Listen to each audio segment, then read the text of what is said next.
মনে হচ্ছে পাহাড়গুলো অনেক বড়, কিন্তু সামনে থেকে আসলে অনেক ছোট। সংবিধিবদ্ধ সতর্কীকরণ, ভিডিওতে এজ রেস্ট্রিকশন আছে। বয়স 18+ না হলে ভিডিও স্কিপ করতে পারেন, কারণ ভিডিওতে কিছু হালাল টিকটকারের সুশীল দৃশ্য দেখা ও শোনা যেতে পারে। তাই নিজ দায়িত্বে কানে হেডফোন পরে নেন, নিজের সম্মান নিজে বাঁচান। জনস্বার্থে রোস্ট মাস্টার। আরে ভাই, এত মনে করা দেয়া কাম নাই। পাহাড়গুলো আসলেই বড়, কিন্তু ভাই কথা হলো আমার চোখে একটা ছোট আর একটা বড় মনে হচ্ছে।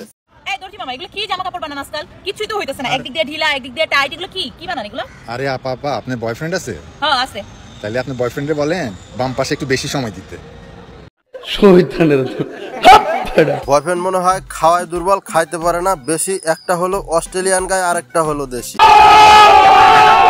হো হো করে লাভ নাই বাড়া, কইছি আমি হাসা। বাহিরটা তার রসে ভরা, ভিতরটা পুরাই খাসা। কি করতে হবে? আরে ভাই, কি করতে হবে আপনি না জানলেও ভিউয়ার্সরা কিন্তু ঠিকই বুঝে গেছে। তারপরেও আপনি যদি না বুঝে থাকেন তাহলে আমি বলে দিচ্ছি কি করতে হবে। আপামরির হোগায় দেখি যে পরিমাণ কারেন্ট, সব সময় দেখি এগুলা নিয়েই পড়ে থাকে। তাই ভাই আপনাকে একটা কথা বলি, সাবধানে থাকেন। যে কোনো সময় কিন্তু আপনাকে গিল্লা খায়া নিতে পারে। এই যে এইমাত্র আমরা যা করে উঠলাম, তাই তোমার কি কোনো দয়া মায়া নেই আমার প্রতি? দয়া মায়া থাকবে কেমনে? দর্জি কইছে বয়ফ্রেন্ডকে বাম পাশে বেশি সময় দিতে, কিন্তু ভাই আপনার কথা শুনে মনে হচ্ছে আপনি তো সাগর পাড়েই বেশি সময় দিচ্ছেন। শয়তানের বাচ্চা, চরিত্রহীন। ভিতর থেকে আমার সবকিছু শুকায় গেছে। না এসব তালবাহানা চলবে না, চলো। মরেই যাবো।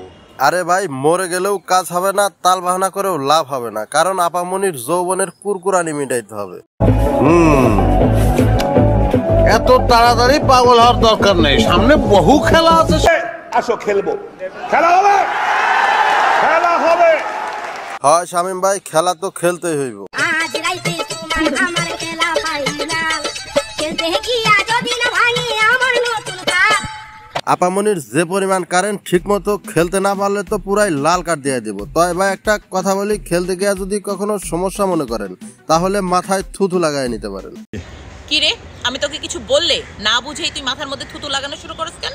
আরে প্রতি রাতে পাশের বাসার বৌদি দাদাকে না পারলে বলে যে মাথায় থুতু দিয়ে নাও।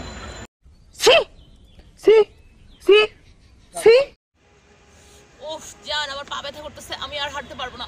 আসো রাতে তো তাহলে খেলাধুলা ভালোই হয়েছে মনে হয়। আসো, এখানে বসো, পাটা টিপে দেই। দেখেন, পা টিপতে গিয়া যেন সাগরের দিকে হাত চলে না যায়, পরে কিন্তু দিনের বেলায় একটা কেলেঙ্কারি হয়ে যাবে। না পা টিপার দরকার নেই, তুই পা দুইটা কাঁধেই নিয়ে নাও। হয় দিনের বেলায় পার্কে এসে পা দুইখানা নিয়ে নাও তুমি কান্দে। পার্কে কিন্তু যাওরা কিছু পোলাপান থাকে, এরকম দেখলেই কিন্তু বান্ধে। ঘটনা সত্য। হ্যালো, এই আব্বু আম্মু না বাইরে গেছে, বাসা একদম খালি, আসো না। আরে আপামনি, ফোন করে লাভ নাই, কারণ সে আর আসবে না। যৌবনের যদি কুরকুরানি বেশি থাকে তাহলে জনিদাকে ডাকতে পারেন। কি তুমি পারবা না? তাহলে কি জনিদাকে ডাকবো? হয় জনিদাকেই ডাকেন, জনিদা আবার কুরকুরানি মিটানের ওস্তাদ। হেই জনিদা, ওয়েলকাম ব্যাক। অন্তরে নাই রঙে নাই ভালো আছে তারা, দরকার একদম বেশি চাবি ওয়ালা রে, তোর দরকার একদম বেশি চাবি ওয়ালা।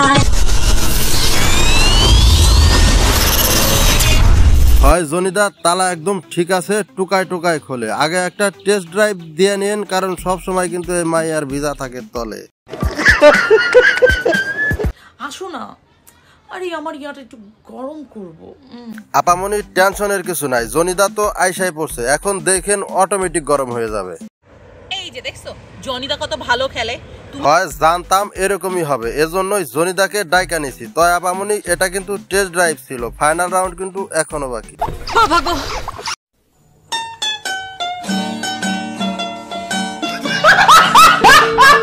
আরে জনিদা তো বইয়ের সাথে খেলে না, বিশ্বাস না হলে তোমার বান্ধবীদের জিজ্ঞেস করো। বান্ধবীদের জিজ্ঞেস করার কিছু নাই, এটা আমরা জানি।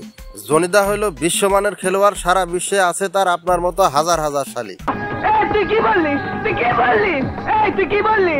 আরে মারুফ ভাই, এত চিল্লানের কি আছে? ডাক্তার সাহেব, আমার না মোবাইলটা ভিতরে ঢুকে গেছে আর ভাইব্রেশন মোডে আছে।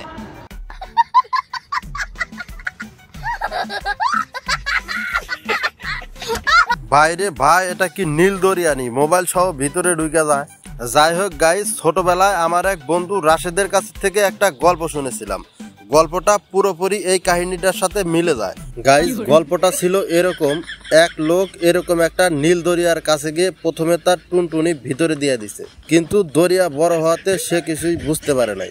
পরে সে ভাবলো তাহলে হাত দেই, তারপর সে তার হাত ঢুকিয়ে দিল।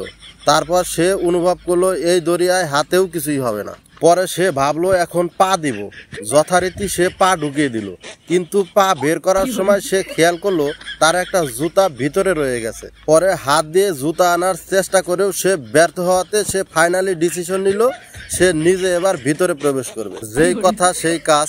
ভিতরে প্রবেশ করার পর সে দেখলো 4টা লোক বসে বসে তাস খেলতেছে। লোকগুলো তাকে দেখে জিজ্ঞেস করলো, ভাই আপনি এখানে কি জন্য এসেছেন? সে বললো, ভাই এই দরিয়ার ভিতরে আমার একটা জুতা হারাইছে, তাই খুঁজতে আসছি। লোকগুলো রীতিমতো তাকে ধমক দিয়ে বললেন, আরে ভাই আমরা ট্রাক হারাই খুঁজে পাচ্ছি না, আর আপনি আসছেন জুতা খুঁজতে।